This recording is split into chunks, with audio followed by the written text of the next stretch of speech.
Each year, Microsoft Research hosts hundreds of influential speakers from around the world, including leading scientists, renowned experts in technology, book authors, and leading academics, and makes videos of these lectures freely available.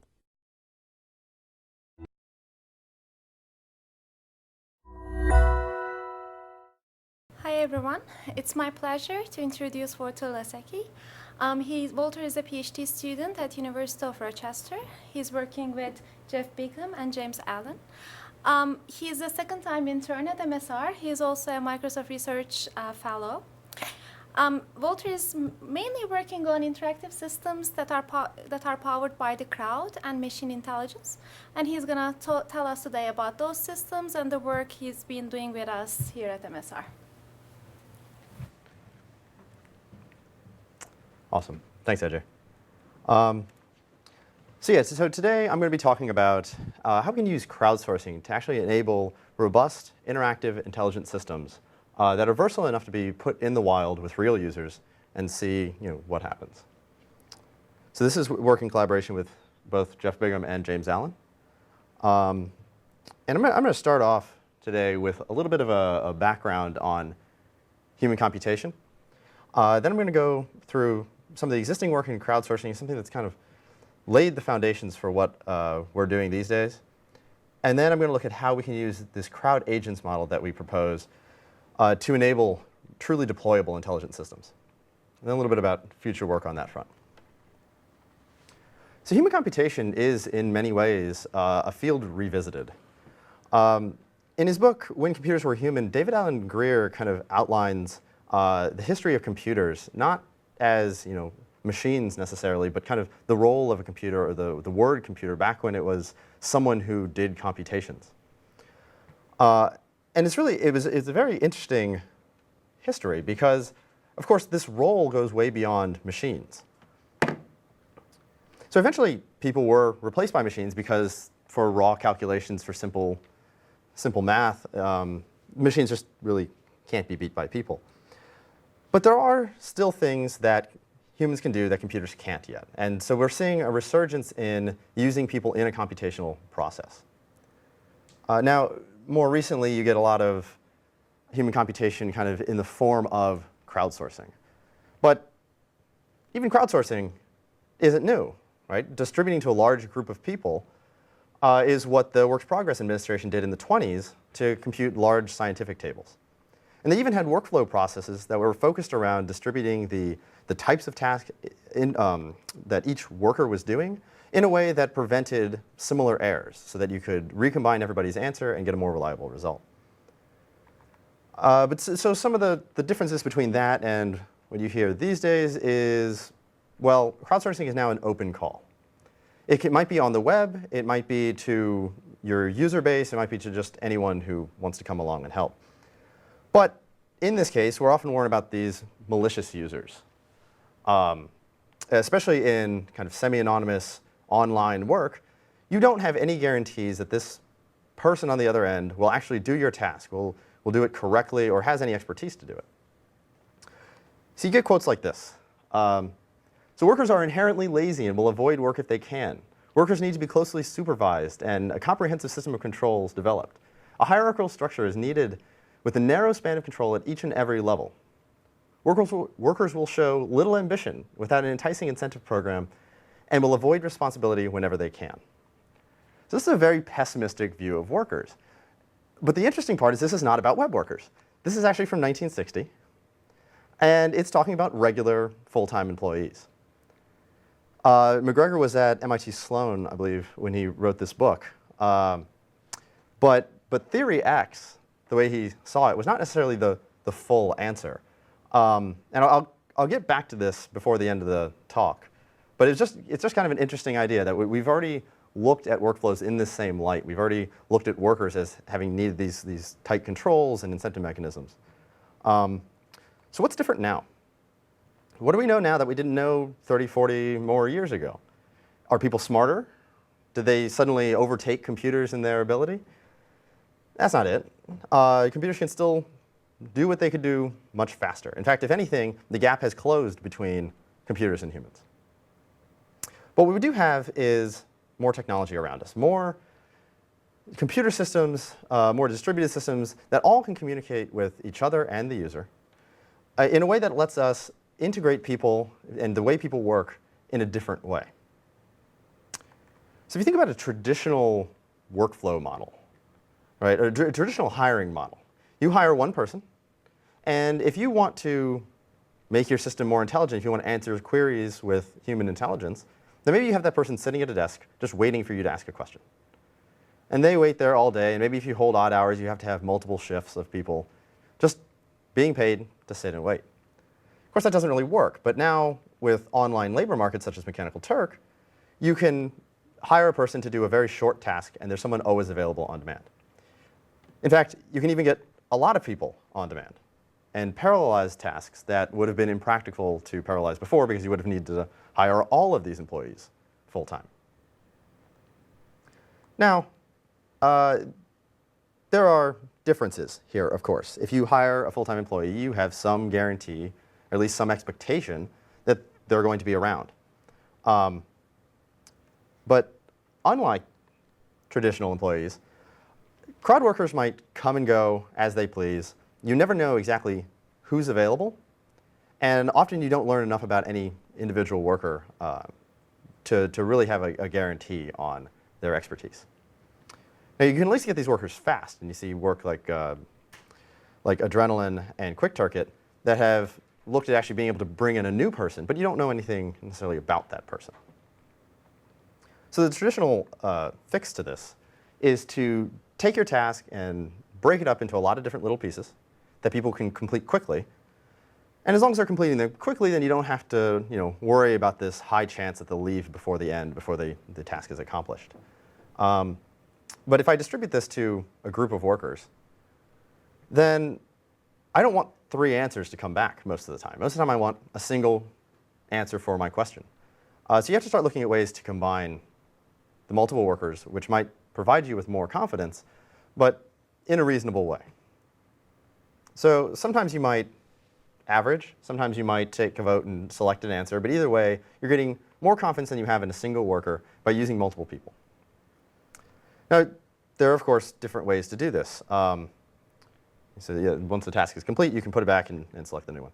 But there are multiple ways to do this.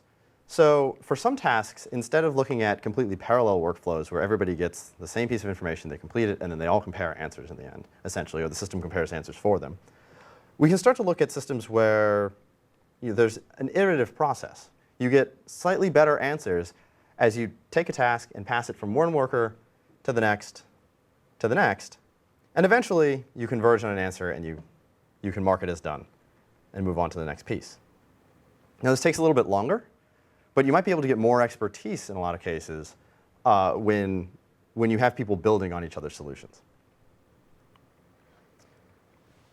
So in addition to just flat models like that, you start to get more and more complex models. Soylent used the find, fix, verify paradigm to have one group of workers select the task, pull it off, and then have a different set of workers actually identify what the problem is, or what a solution to that problem is.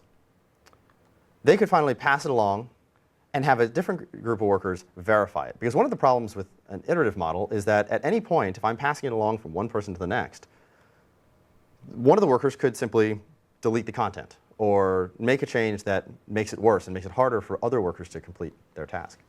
But this kind of verifies that at least within each loop, you have some improvement. OK. So now that we have the crowd, and we can even get reasonable responses back from them, what do we do with it?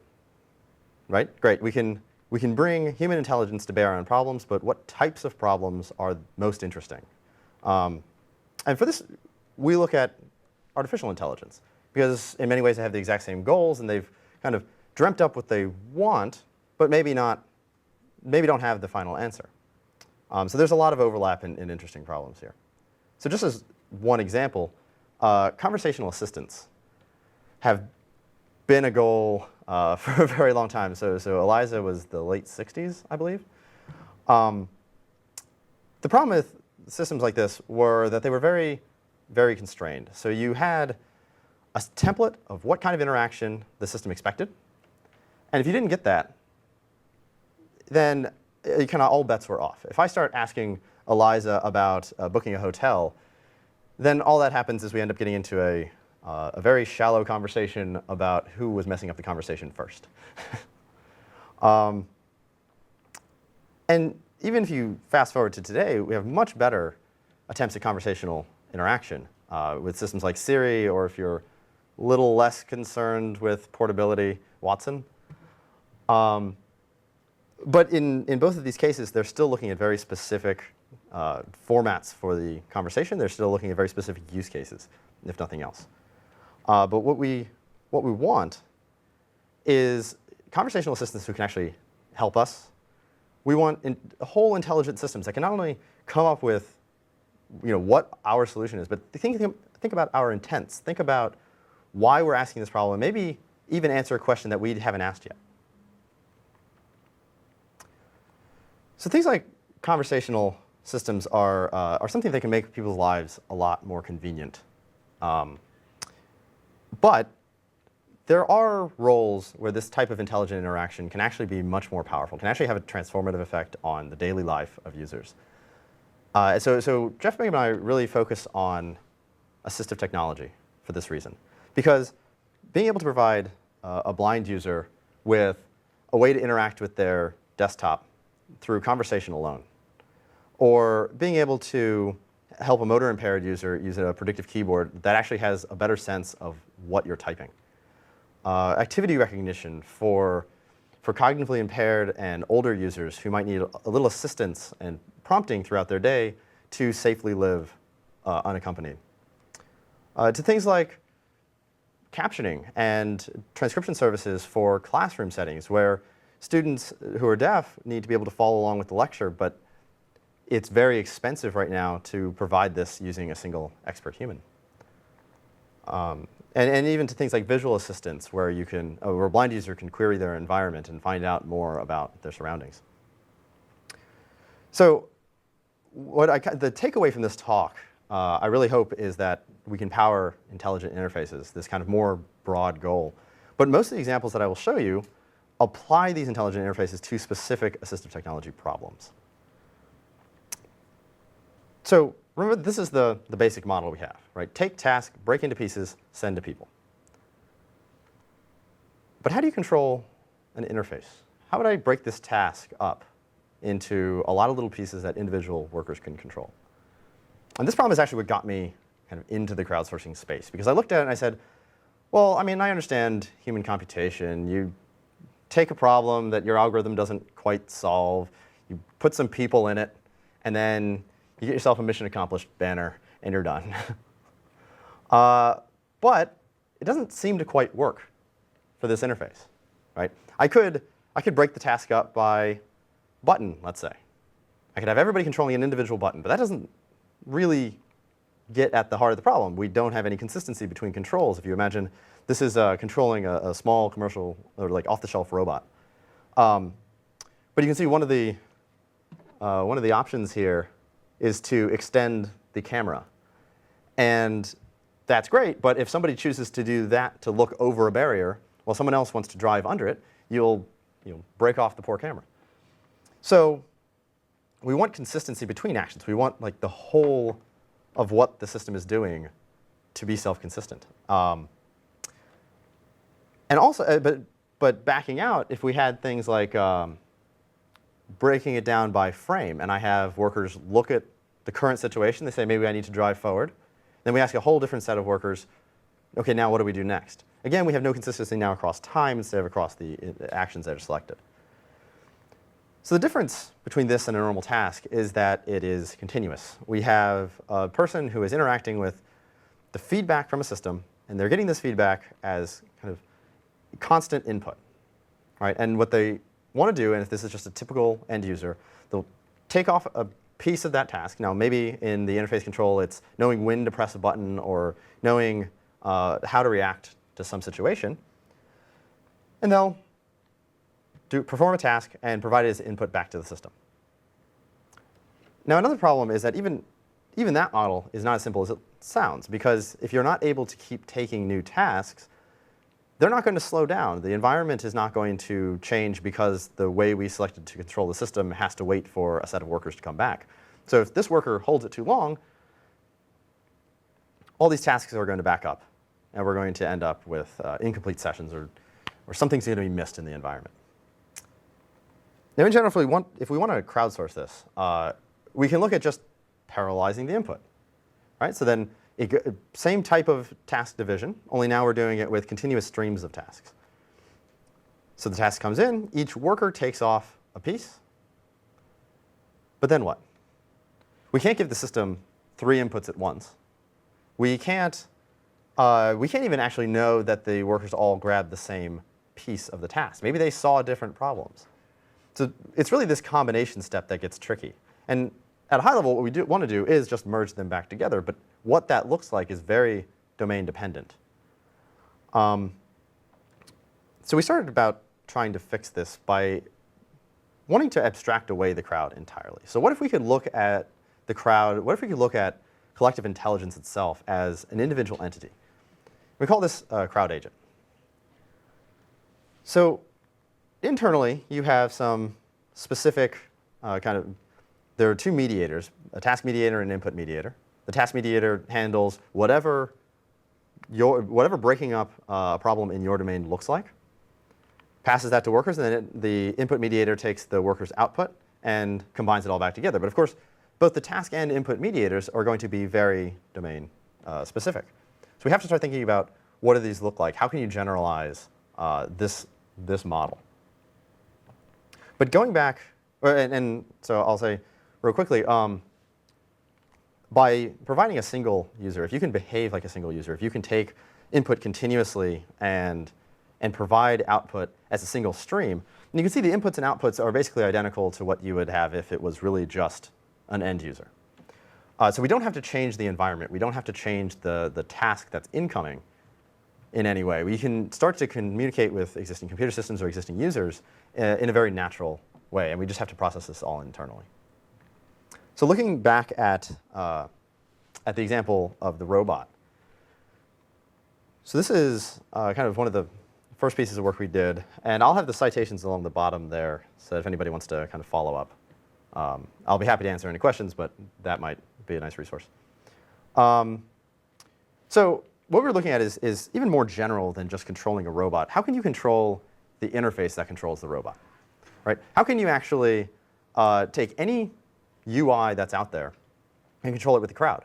So what we came up with was Legion, and Legion allows you to select a piece of your interface right here, just drag a box around it, and then you'll set some parameters like price and a small description for workers, and you'll set what keys they're allowed to use and what mouse input they're allowed to use. The system automatically starts to recruit workers for Mechanical Turk, and when they arrive at the page, they see this little bit of information you've given them. And so they see a quick description, some of the keys that they're able to use, and then they're given what is essentially a remote desktop connection to the system. However, of course, we mediate their input so that one worker can't just start controlling someone else's computer ad hoc. But the way we figure out how to combine this, how we compare people to find out if they're doing a good job, is actually to use the group not as a set of input votes. We're not looking at how many people just pressed up. Well, it was a majority, so I should go up. Instead, we use it to select a leader, and then we give the leader short periods of control. What this does is it essentially allows people to overcome small decision points, right? Where you get to a point where you can make 2 equally good choices. You can't get agreement in the crowd because there's no communication in this case between the workers. We just want to see what people would do. But we allow whoever's in control to kind of get around that point and then see if people start to agree with them again. So as we go, each worker is providing some input. And you can see that we switch from yellow to blue here. We always ignore the red malicious worker at the bottom because there's just not enough agreement. The way we calculate this, though, is actually to to take the input from a single worker and compare it to the aggregate. So we look at every input that was given over that time span, which is usually about half a second to 2 seconds. Look at all the input. We say, which part of that was theirs?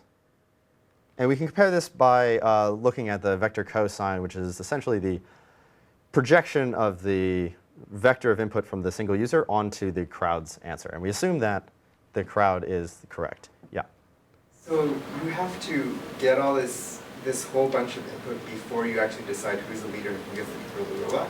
Yes. So what we do is it's essentially the vote for the next period. So we go through and everybody provides input with one person in control. Right? And as soon as you hit the next piece, we use the voting data. Right. So if I say I want the robot to go right, up, left, Yeah. I have to do all that in my head without actually seeing. No.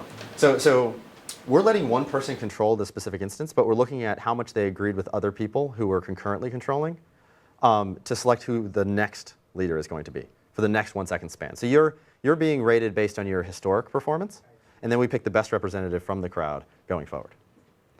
Yeah, but that's a good point. Thanks. And using this, we can do more than just kind of denoise the crowd. We also looked at this kind of fun application of letting people play single-player video games as multiplayer. And it was kind of interesting. We can start to do, I think the reason I'm interested in this work is really, we can start to use multiple Legion systems concurrently. So we actually are averaging across different subsets of the controller here. So we don't want everyone to have to agree on all of the actions. If you want to control a piece of the system, maybe you just want to work on like special abilities and jumping or whatever in a video game, you can work on just that piece. You don't have to participate in the larger task. You can specialize, or you can collaborate with others, and if multiple people are trying to control the same subsystem, then you can get the averaging. Yeah.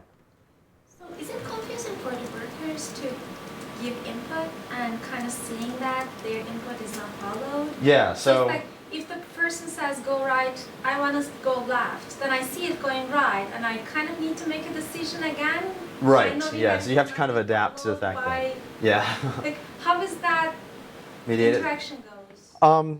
So it turns out that in a lot of these cases, if you have reasonably low decision point, so basically a decision point is any point where you could have equally good options. If you have a reasonably small set of those throughout the course of the plan, then you'll diverge very little from the crowd if you're trying to do the right thing. So if we're driving to the teapot here, they can avoid the obstacle in more or less one way. Now, there's a little bit of leeway in there, but if you start to disagree too much, then either you have a radically different plan from the rest of the group, right? Or you might just not be giving a valid answer. In terms of, so the short answer is you actually don't always notice that it's not listening to you, except for in select cases. And when you do, you can see that it acknowledges your input. It's not that the system didn't hear it. You see that, yes, you pressed forward.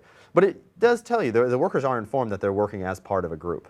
So it says right now it's listening to the crowd. We heard you're up, but we're going to listen to the crowd for this moment.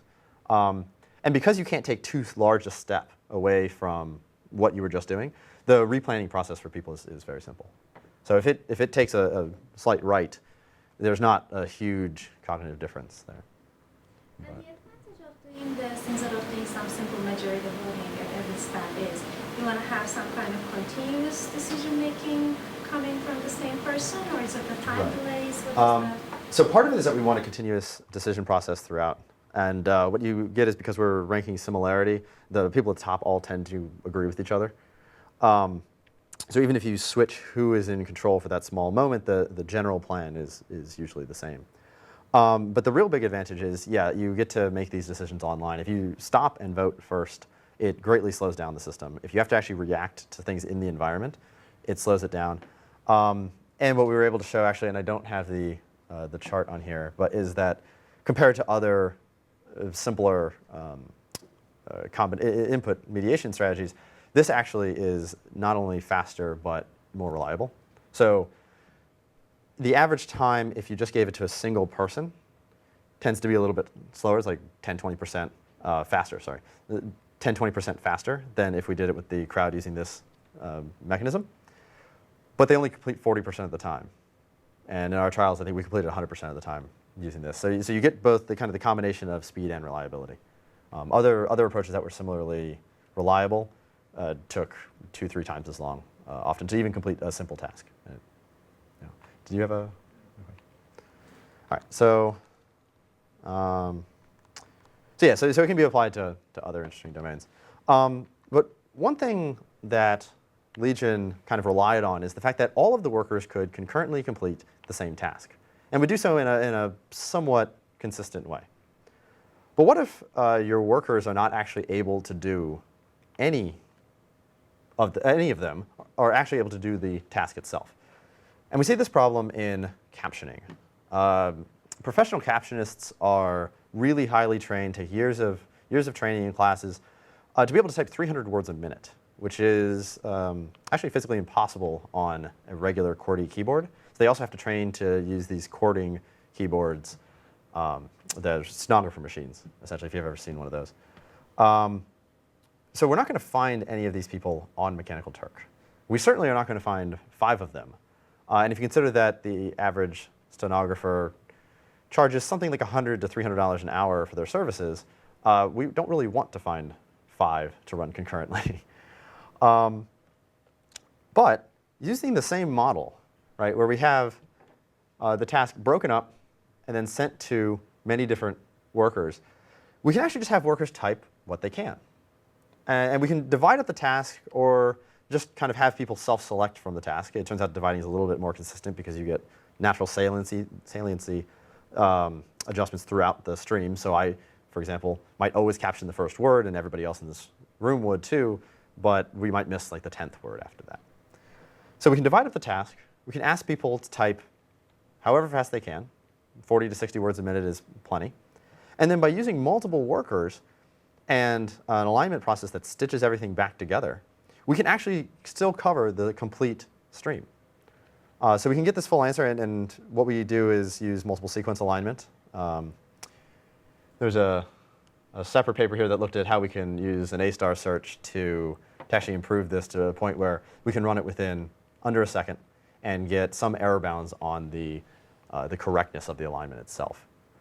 And this works very well. And if you think that what we are looking at here is maybe 3 to 5 workers able to cover 300 words a minute, then, excuse me, then if I'm paying students who can type that fast, or Mechanical Turk workers, reasonable wage, maybe $10 an hour, they were at $50 or less per hour to get the same service that we would have been paying $150 for before.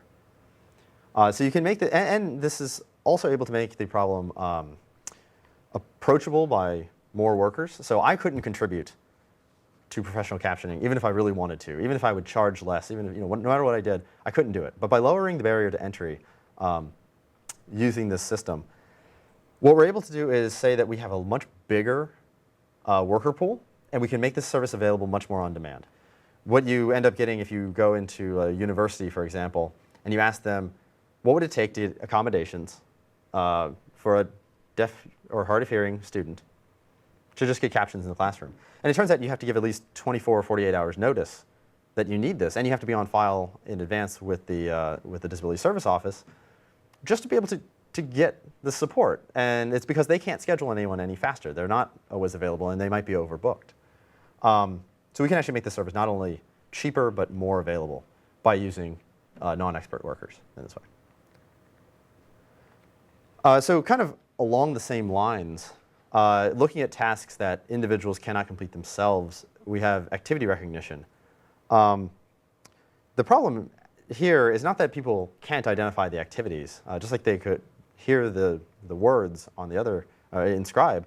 The problem is that they can't input the information to the system fast enough. So if I want labels for everything that's going on in this scene right now, most of us would be pretty hard-pressed to be able to type that as it happens, and as they switch from one action to the next, especially if you go down to action level, not just activity level. So what Legionnaire did was it used the same type of process, to run a lot of these, you take the same stream, we color code it so that workers can focus on an individual, and then you type as many of the actions as possible. Now this is a lot more general. We don't divide up the task in any specific way according to time. We just let you watch the stream and you type as many tags as possible. What workers will see kind of on the side of the video will be labels, and they see what other people have typed previously, what the system's guess is, because we're actually starting to get to the point where we're integrating existing machine learning techniques here in the form of a hidden Markov model-based activity recognition system. And that's going to not only allow us to try to take a guess with the system and then have it confirmed by people, but it's actually going to let us learn over time. So the crowd is no longer providing kind of its own standalone service. It's providing a training service. We don't want to be monitoring people forever using just the crowd. What we'd like is when something new happens, we can bring the crowd in on demand. They can cope perfectly fine. They know what a payment looks like as this person reaches for their wallet or leaving the room or whatever. They can identify this, even if it's all the different forms it comes in, when the system can't. So they give an answer, system learns, okay, now I've seen an instance of that. And we're starting to work on systems that actually allow the crowd to give us a little bit more understanding about the same problem, where we don't just want to know what the label is, but we want to know what it means to have performed that action in a given order. So was it necessary to do one thing before another? And we start to get dependency relations between all this. And again, we can use that to train an existing system, and that gets a lot faster. So for the systems, sorry, go ahead. On the video labeling one, does the crowd tend to converge on a granularity of actions? Yes, although what we were doing is we were trying to focus them on a granularity. So we actually provide like 2 or 3 examples that might not be exactly in the space. So for monitoring this room, we might give kitchen labeling examples just because that's what we thought of off the top of our head. But people are able to kind of take the line, making breakfast instead of cooking eggs in frying pan or lifting pan or something like that, and they can map that onto the new domain. So we prompt them a little bit to tell them what we want, but yeah, they are able to converge. And they're even able to converge to consistent labels, because once we have kind of a guess put into the system, we actually let the system propose as a worker. And I'll get to that a little bit later. But they propose as a worker, so between sessions, you can make sure that you say making breakfast instead of cooking eggs, because that's kind of the label that was agreed upon, and people tend to not change the answer unless there's something wrong with it. So if it seems like a viable answer, they'll stick with it.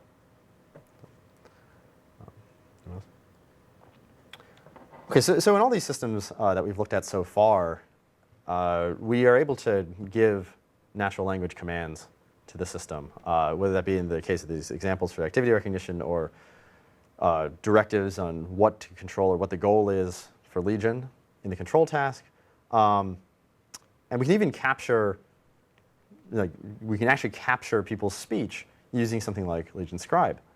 But what we don't have at this point is the ability to get feedback. So we want the crowd to be able to clarify a task, clarify what they're supposed to be labeling. In Legion, if they hit a blockade and they can't go past, maybe we want to, while driving a robot, let's say, maybe we want to let them ask the requester, ask the end user, what do you want me to do here? Should I go find a different goal? Should I keep searching? Should I give up and save battery? Because especially dealing with users who may underspecify the problem, you don't have this. The whole point is that you don't have this formalism up front. We want to actually let people just naturally request things. So the question is, can you actually get natural language feedback with the crowd? It makes sense that you could, but you again don't want 6 or 7 or 100 parallel conversations. You want one conversation. You want one clarification process, and often in real time. So to look at this, we made Chorus. Now, Chorus is a system that actually allows us to do exactly this. It allows us to have conversations with the crowd, and it does so by having multiple workers in the background all proposing and voting on each other's answers so that the crowd is actually self-filtering in this case. And what you see is the conversation that the end user sees. This is This is actually a hybrid view, right? So this, everything in white here, I don't know if you can see that, is something the crowd said, but everything in this conversation appears to the end user, appears in the final conversation. To make sure that workers are consistent and are actually able to be onboarded, since we don't know when people are going to connect and going to leave, we also provide them with this working memory that allows them kind of pass notes to each other about what important things have happened in this conversation. But the way so this is how we can maintain consistency across multiple sessions, but how we maintain consistency with multiple workers who might want to have different conversations, who might have different ideas of what the solution is we actually have a backend that lets people vote on specific answers. And there's a point and monetary reward system that just uses a very simple incentive mechanism to make sure that people actually get bonused for contributing useful answers. And this bonusing actually allows us to do two things. One, it allows us to select just the consistent answers. I know it's kind of hard to see that these are pink. But just the ones in blue boxes were actually accepted. And so we have the ability to vote on these things, but the ability to actually reward people dynamically for their contributions allows us to pay workers appropriately within this continuous model. So you might do a completely different amount of work. You might stay for a completely different amount of time than another worker. But instead of kicking you out and making you take a new small task that asks you to post a response or something, we let you stay attached, and we pay you based on how much you do during that time. Now, what we tested this on, and this is going to appear at WIST this year. What we test this on is actually conversations with a dozen users who were asked to come in and kind of follow a script. But the underlying task was a search task. They were trying to find a piece of information. They were trying to plan a trip. They were trying to just maybe even have a general purpose conversation to help them make a decision. So one example was, should you get a dog in an apartment? This is not something that you can just kind of go banter with an existing system. Like, you can't talk to Siri about if you should get a dog. It will simply search that question. And it can adapt, and you actually get a lot of very interesting serendipitous information finding, where because we have multiple workers, they'll come across more information than they would have as an individual. And a lot of times that information is actually more useful than the answer to the question that was originally asked. So as an example, in testing, we saw one time the person was asking, what are different places to visit in Houston? And after they got a list, they said, great, how much does each one cost? So they wanted a set of prices to come back. What one worker ended up finding, and the group promoted and passed through, was actually something called a city pass, apparently, that gave the user all of the same activities that they were looking for, plus a few extras, and was cheaper than giving the individual prices. So the system didn't just do what we asked, but the workers were actually able to figure out that what they came across was a better answer and propose a response to a slightly different question. But it's not just a conversational partner. It can actually act as an interface. And we started to look at applying this to other domains where we want continuous interaction with Viswas. So Viswas is a system by Jeff Bigham et al., at like 10 other people, that allows blind users to, from their cell phone, take a picture, ask a question about that picture, and then get a spoken response from the crowd. It's actually voiceover that speaks the response. The crowd just provides text. This is actually an extremely popular system right now. We have had this out for, I think, 2 years, and it's answered over 60,000 questions and had 5,000 or 6,000 users, I think, as the last time I checked. And you can see the types of uses that people have for this, right? So maybe it's trying to figure out what denomination of bill they have. Maybe it's reading what the stove is set to, or reading the nutritional information off the back of a can.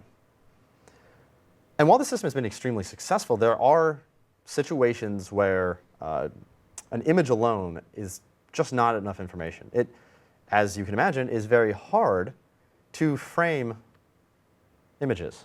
for a blind user. So they might take a picture of part of a package, ask a simple question. So what are the cookie instructions in this case? And the crowd gives a response like, well, the instructions are on the other side. OK, fine. They can't tell, so they flip the box over. There's no real tactile clues as to where this answer is. So they flip it over and give an image. Now a completely different crowd of workers, a completely different set of workers, gets this question. They don't know that the user was just on the other side. So they look, and they say, well, there are no cookie instructions in here. Flip it back over. And this can go on, and this I think was almost a 15-minute interaction. And yet it's such a simple question, right? If you had another person next to you that you could interact with, you could very easily get this answer. But because the tasks are broken up, because the crowd does not have any continuity between it, between the different groups answering, it becomes very difficult to answer even simple questions. So what we did was we built Chorus View, which essentially took the conversational interaction of Chorus and linked it to streaming video, so that you can now, much like having someone on Skype, you can actually have a conversation about some item. So you look at this here, what the worker sees is a continuous video stream. They can take some screenshots if they need to kind of take a look at something a little bit closer. But then they see this conversation on the side. And it's just chat messages, only the user is going to interact with the crowd via voice. So you can play this little message, hear the question, and then provide answers. And you can say that this one was voted in, but this one was not, because one person already found the answer, while the other just couldn't read it. Again, kind of going back to similar to the serendipitous discovery, it turns out that a group of workers, even with low quality video streamed over the web, can do a very good job about retrieving this information. Because it turns out that somebody takes the screenshot at the right time, or somebody sees a piece of information, or can interpret a piece of information, recognizes a package in some cases. So what we were getting is responses that we, as the designers, couldn't have answered from video, but some crowd worker was able to. And then you can see that this type of interaction allows the user to take a picture, or not take a picture, but start the stream, aim somewhere on the package, and then if it's wrong, they get an adjustment. OK, well, rotate to the left. And maybe it's rotate until we tell you to stop. Maybe it's rotate 90 degrees. Once they do that, we're using the same crowd, the same group of individuals who know what just happened, know what pieces of the package they've checked, can kind of get more perspective, because over time you can understand what you're looking at, right? Even if you can't make out the specific piece of information. And you get responses a lot faster. And this is going to be at Assets this year.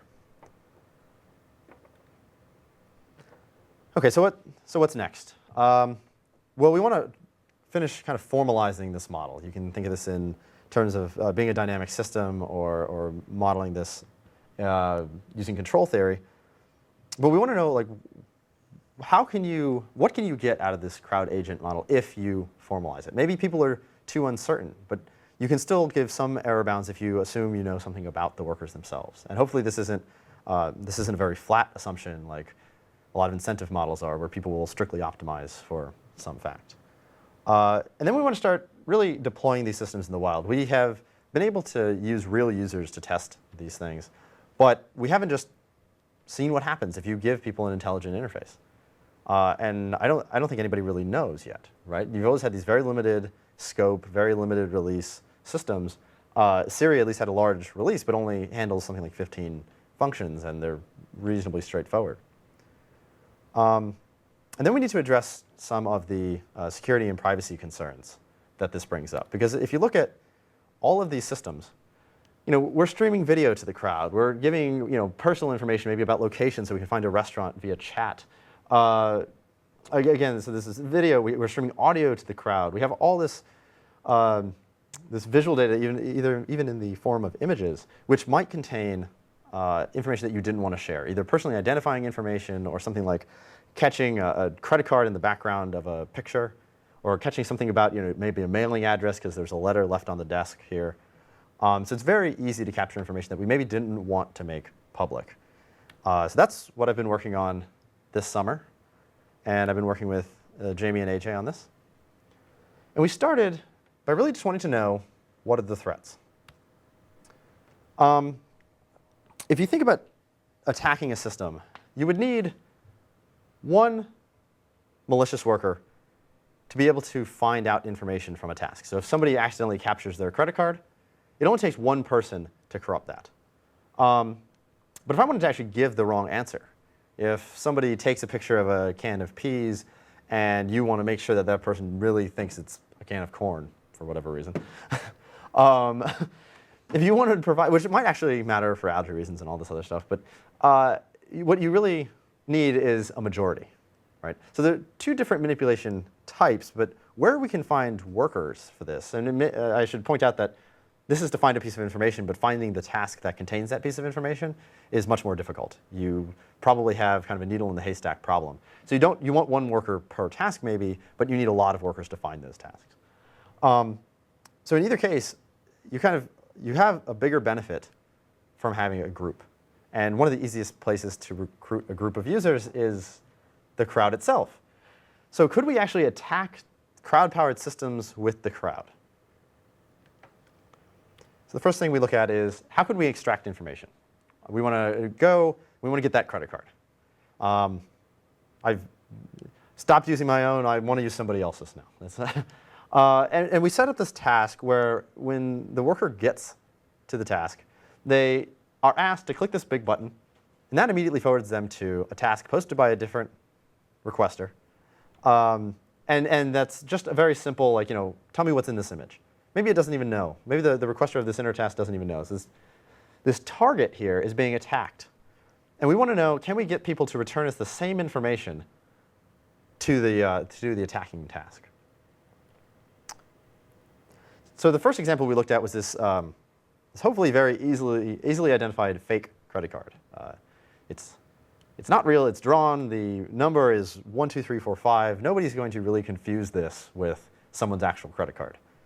And we want to know, are workers more or less willing to answer this question compared to something that looks like a real card? Now, this actually is not a real card, but they didn't know that. And it looks pretty real. This person's holding it up. It's even got the hologram and everything. So what do you think? Like, can we get workers to do this malicious task, or are they somehow perfectly ethical? Yeah, so to get the ethical task, it's kind of complicated. We have a lot of information here that we want copied out. 62% of workers will successfully give us all the information we wanted. But as soon as we make this a potentially harmful looking task, it drops to 32. So that's kind of interesting. So workers are paying enough attention to this task and are making some assumptions, obviously, about maybe we aren't linked.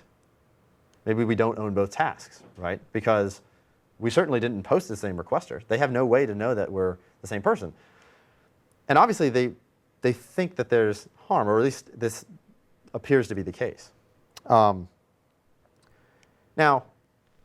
what if instead of taking information out, we actually want to put information in? So what if I just wanted to give the person the wrong credit card number, or maybe translate the word incorrectly? I believe reCAPTCHA had a problem with this, with people just typing in other words. So now the attack task is even simpler. It says, don't come back and tell me what they said. Just tell them that this word.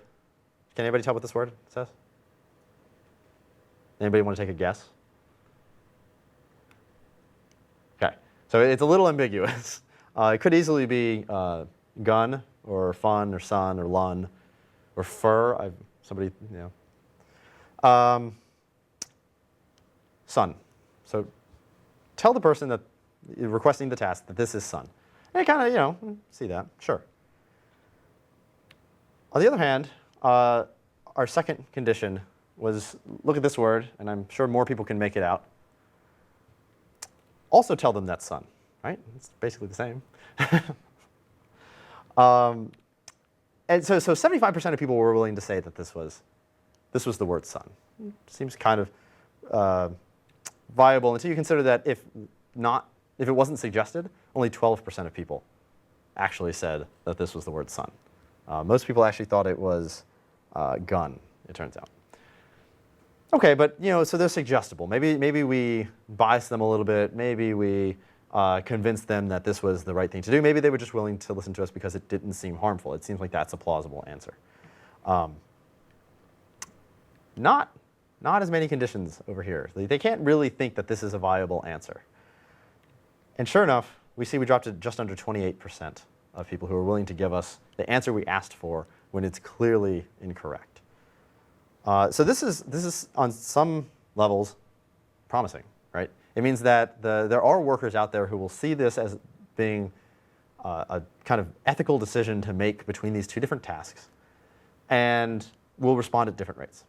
Or maybe they just they don't want to risk it. They want to do what they're told by the inner task. Let me stay there for a second. So that was interesting, but we still have about 30% on each of the crowd that's willing to do whatever we just asked them to do. So what can we do about that 30%? What can we do to safeguard against that part of the population? Now, a typical workflow, or a typical way to post a task is you have some potentially sensitive information, you send it to random people on the internet, and you have the potential for bad things to happen. What we would like to do instead then is pass this sensitive information, try to two-hand this, pass this sensitive information to a filter. And then using that, filter out all the pieces that we don't want the crowd to see, come up with this more anonymized task, which is then passed to people on the internet, and we get our task solved without having to sacrifice privacy. Okay, so as an example of that, let's take this real simple little piece of text. Let's pretend this was handwritten out or whatever, and hi Bob, here's my username and password, Alice. Now, anyone who has been anywhere near a cryptographer, cryptology class, anything, knows that Alice talking to Bob is a recipe for disaster. It never ends well, and there's always Eve, who's somewhere off to the side, listening in, waiting to steal that information. The problem here is that we can't just encrypt this, because Eve is mixed in with the rest of the crowd, and we don't know who the eavesdropper is and who is just trying to help us complete our task. So what we'd like to do is anonymize this information. We take out all the sensitive pieces, and now Eve has nothing to do. The problem is this also potentially limits the crowd's ability to solve the task. But if I get like a response that says, oh, well, I've parsed your piece of information, you have two facts in here, and it says, username and password, both are stars. Well, that doesn't really help me as now the end user. My information wasn't processed correctly. Kind of my anonymized information was parsed, and now I got something back that wasn't as useful to me because I don't know which pieces were used here. So we go a little bit beyond just filtering. And what we want to do is actually replace the sensitive content with semantic tags. And this will hopefully allow us to track each piece of information with the system on the back end. And then when workers actually refer to a piece of information, it's like, oh, OK, well, female name's username is such and such. Now the system can repopulate it before the end user sees it again, and they can kind of see with some degree of security exactly what they expected to when they put something into the system. Right? It comes back as, well, Alice's username is A Stern. But the crowd doesn't get to see that. Okay, and we want to do that by actually dividing this up into small pieces, maybe only giving each crowd worker one word at a time, and having them slowly filter and complete the task as they go, or filter and replace these semantic tags as they go. So if I see a name, I can label that as such. And if I see, maybe I don't know this is a username until it backs out a little bit, and we get increasingly larger context for a piece of information, and we filter it as soon as we can.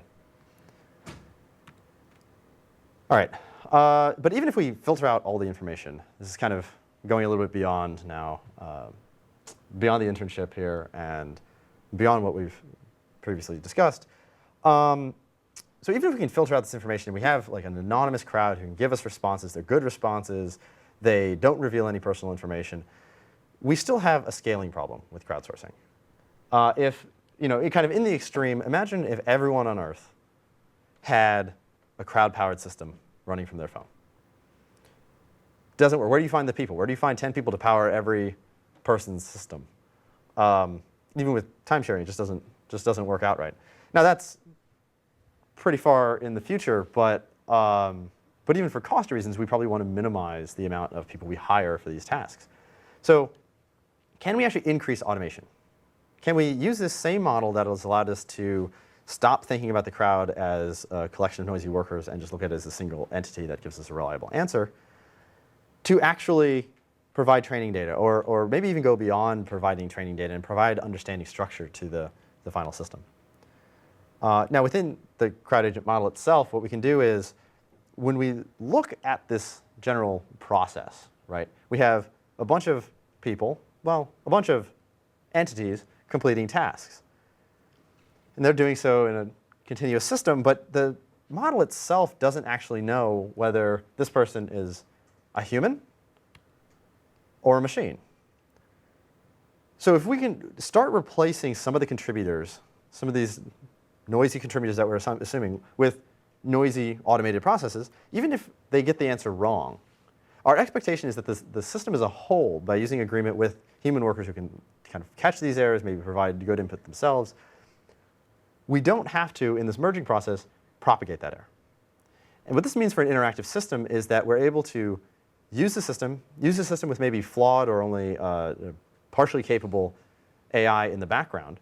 So it can complete a piece of the task, but not the entire thing. And all of the noise generated by that, all the wrong answers, are removed from the system. They never corrupt the end user's experience. So even if we have to pay a little bit more every once in a while for more people, we can do that hopefully as little as possible. And we can do that in a system that never looks like it makes a mistake, or at least has a reasonable error rate, let's say, whatever we expect from humans.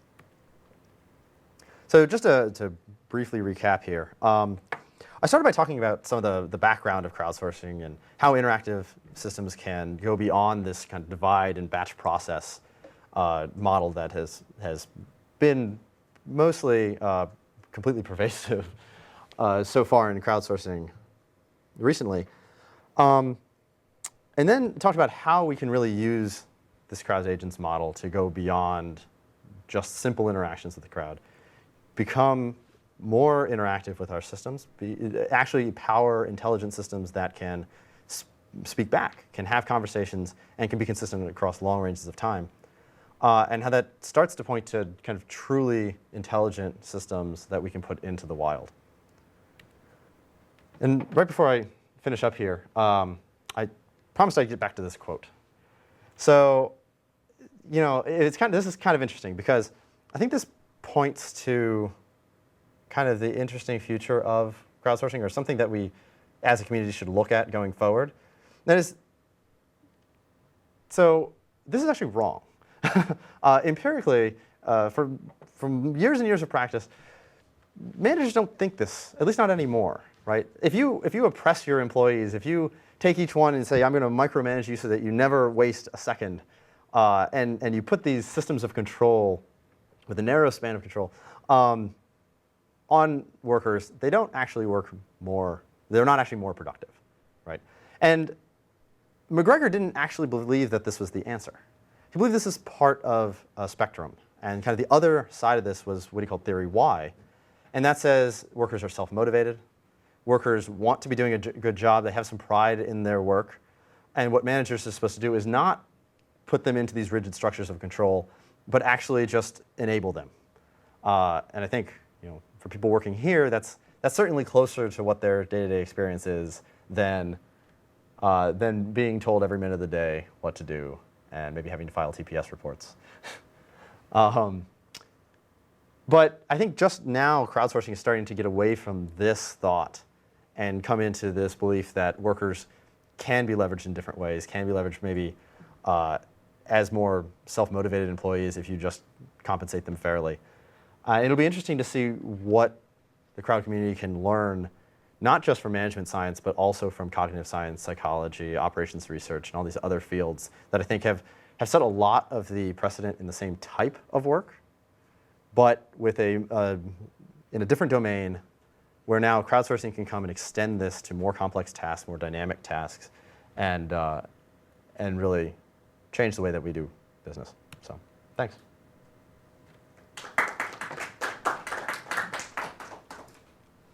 And happy to answer questions. Yeah. Just a software attack. What if you had a crowd where the crowd collectively was initiating attack? Does the system have an ability to defend itself?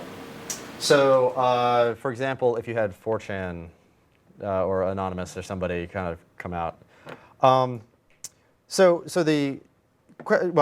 you're looking at the method for creating a private task, like the filtering that we were looking at, that's kind of going through a self-selected crowd, right? So we're putting this on Mechanical Turk. If Anonymous wants to then try to corrupt Mechanical Turk, it passes that back a phase. By doing volume.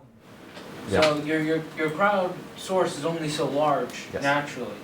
So, like you say, Fortran, or say all Reddit, or a group of Reddit decided they were going to try and attack this system, Right. they could, in theory, overrun it by simply being the largest group of users. By being 60% of the users, Yes. they could overrun any particular task. Does Right. it have a way to identify feedback perhaps from users to say this is wrong, and then you get enough of these things and you say our source has been compromised right now, and then Right. it flags the system or something? So it's possible that because we saw this difference where some workers were willing to kind of back out of a task, and they were actually passing up payment to not complete that task that we saw, so either the extraction or the manipulation example. It might be possible to have workers or ask workers to essentially flag information like that. So maybe we get a very small percentage of the group coming back and saying, I see what other people are doing, I see that this is a problem. But then you have to make it transparent to other workers what people are doing. In general, if you have to take over 60% or even just 51% of the crowd, there's a certain cost implied. So you can always just kind of ratchet up how big of a workforce. You can also use known good workforces. So if maybe I have a small internal employee pool, and then I'm using the crowd to kind of do the really heavy lifting, the filtering task can be done internally or by more trusted workers, and not actually give access to those kind of groups, or to any service that could be corrupted by those type of groups. That's one way. You showed that people are less willing to do a task if they think it's a bad thing, like the credit card numbers. Are they more willing to do a task if they think it's a good thing, like helping a disabled person? Right. So I did not add that slide, but we actually have initial data kind of from survey results trying to look at if we give workers a set of tasks, right? It's all the same task, but they're just little bits of flavor added. So this task will help a blind user, or this task will help a large corporation, or whatever. And looking at the fact that there is seemingly a preference difference. People will go for the assistive technology application. And certainly in experience, we've seen workers go out of their way to come back and ask us, if you have another task, let me know. So yeah, there is some bias there, and we're now kind of working on experiments to show that. So, yeah. Coming back to your last slide about how committed workers are, the text from 1960s. Yeah. I think the works that people do in jobs also change in time, right? People are more engaged. Like it kind of changed from doing a little thing at the factory to maybe more an intellectual job or something that keeps your mind occupied or keeps you engaged. Yeah. I don't know if there is a progression like that in crowdsourcing too, where the tasks started to be being these very small things where a single person is not really very intellectually challenged about what they're doing.